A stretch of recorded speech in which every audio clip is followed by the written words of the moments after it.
Hey everyone, and welcome to this tutorial about how to use the Where to Live calculator. So this is the template that you're going to be using, and it's pretty straightforward. You can see here, here are the cities. So I left room for 10 different cities.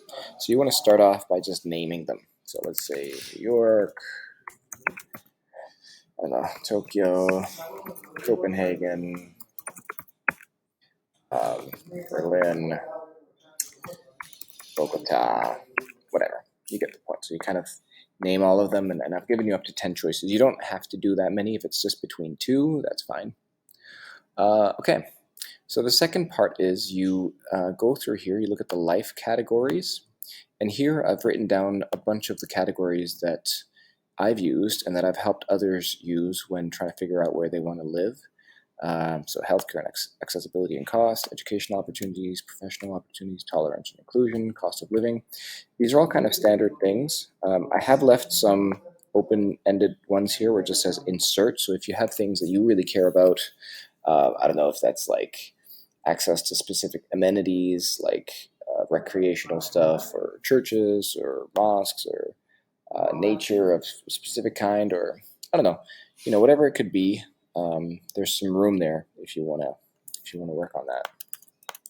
So basically, I'm just gonna set it back to standard here. So right now, you see for each of these cities, all of these just say 1.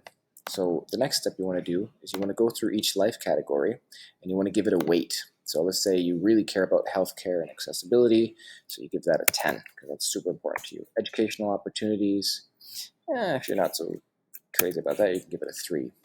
Local professional opportunities, if you're working remotely, you might put that at a 1. If you're working in a specific industry that only is accessible in specific regions, you might give it an 8. I don't know.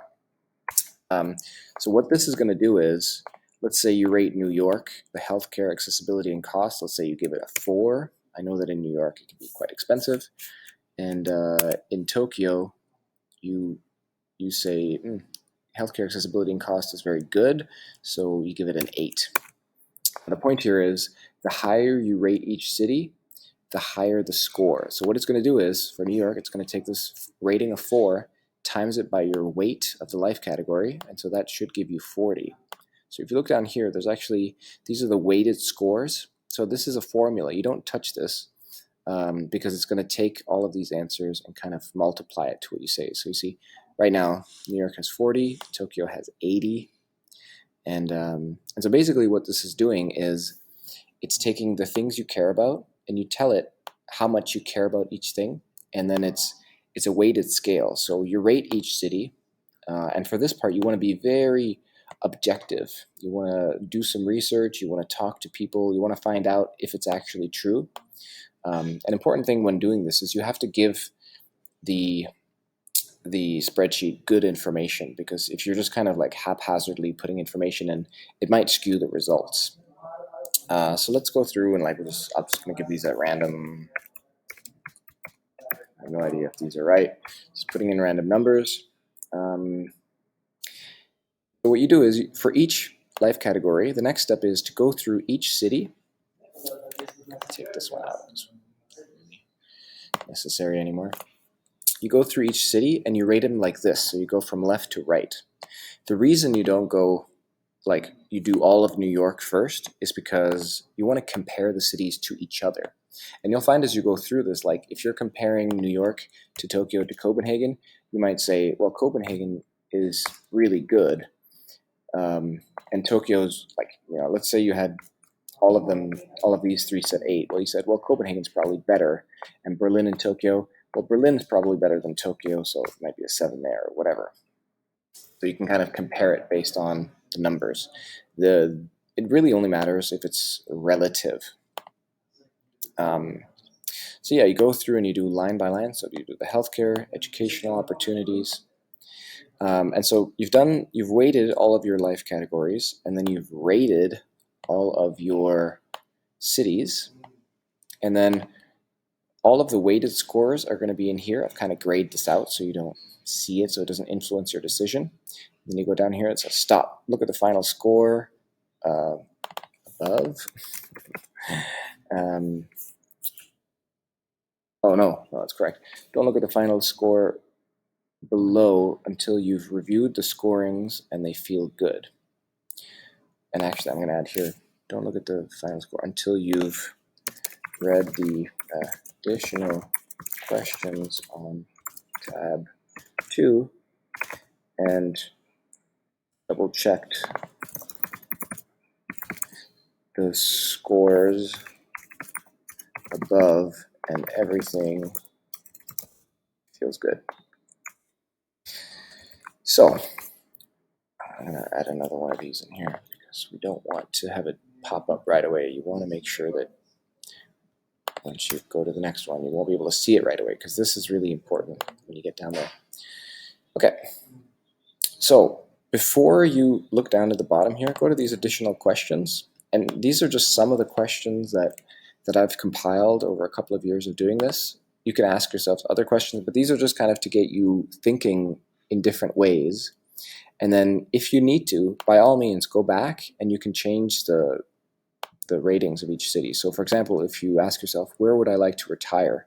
You could say, well, I really would like to retire in, let's say, Berlin. So maybe we make Berlin 10 and we bring New York down to a 2, So it's just a way for you to like double check your answers, to kind of a gut check to see how you're feeling.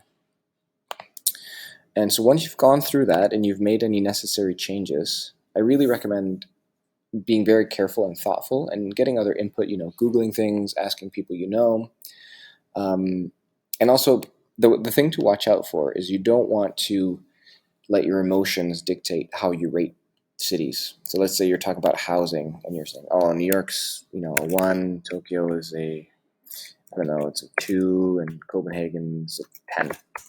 Not knowing that in Copenhagen you can actually find pretty good housing. It's not that hard, so maybe that's a 4. Tokyo is very easy to find good housing, so you could probably rate that an 8. So you really want to get like good feedback from people and from the internet. I make these slight yellows so that they're easier to see. Actually, I'm going to make them all zeros so that until you start typing in, it's just going to pop up 0. But yeah, make sure that when you're doing these, you don't get emotional about it. You want to do it with a clear head and just think it through.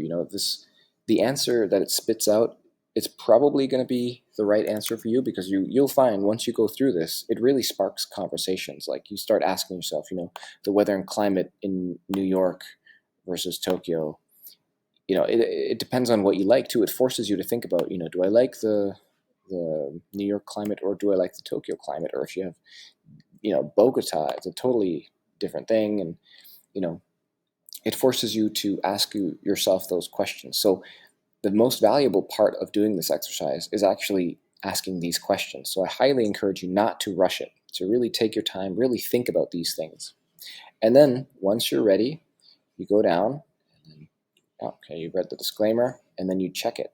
And so what's going to happen is, let's just put in a few random numbers here. Again, random numbers. Make sure each category or each city has a few numbers. I gave this one 68. That's probably too high. I would recommend that you keep the rating system between 1 and 10. You don't have to. This is not statistically accurate. I'm sure I'm making some mistakes. I'm sure a statistician would have some issues with this. But it's mostly the process and the discovery phase of this that's valuable. But now that you have these numbers, you can go down to the bottom and check. And then what does it say? 1 second here. All right.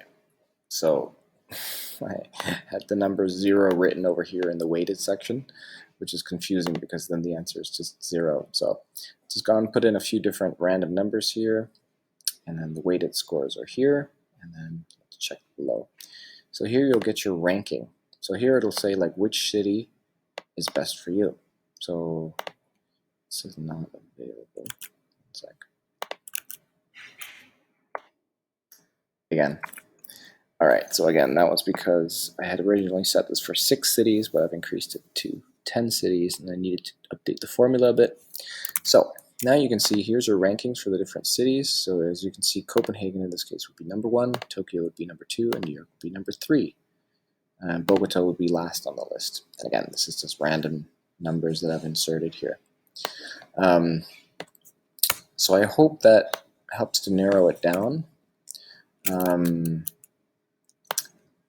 here I'll make everything that needs to be filled out, I'll make it in yellow. It's a different color just so I don't get confused. So everything that's in yellow needs to be filled out with a number.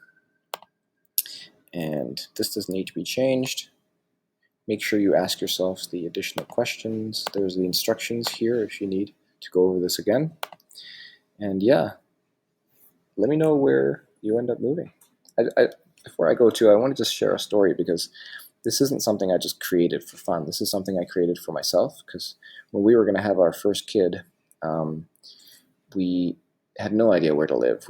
We could have lived in Tokyo or Copenhagen or Nunavut or Ottawa or Toronto or northern Japan or the Faroe Islands. I think those were our 6 cities. And I ran the numbers through this where to live calculator, and it kept spitting out Ottawa.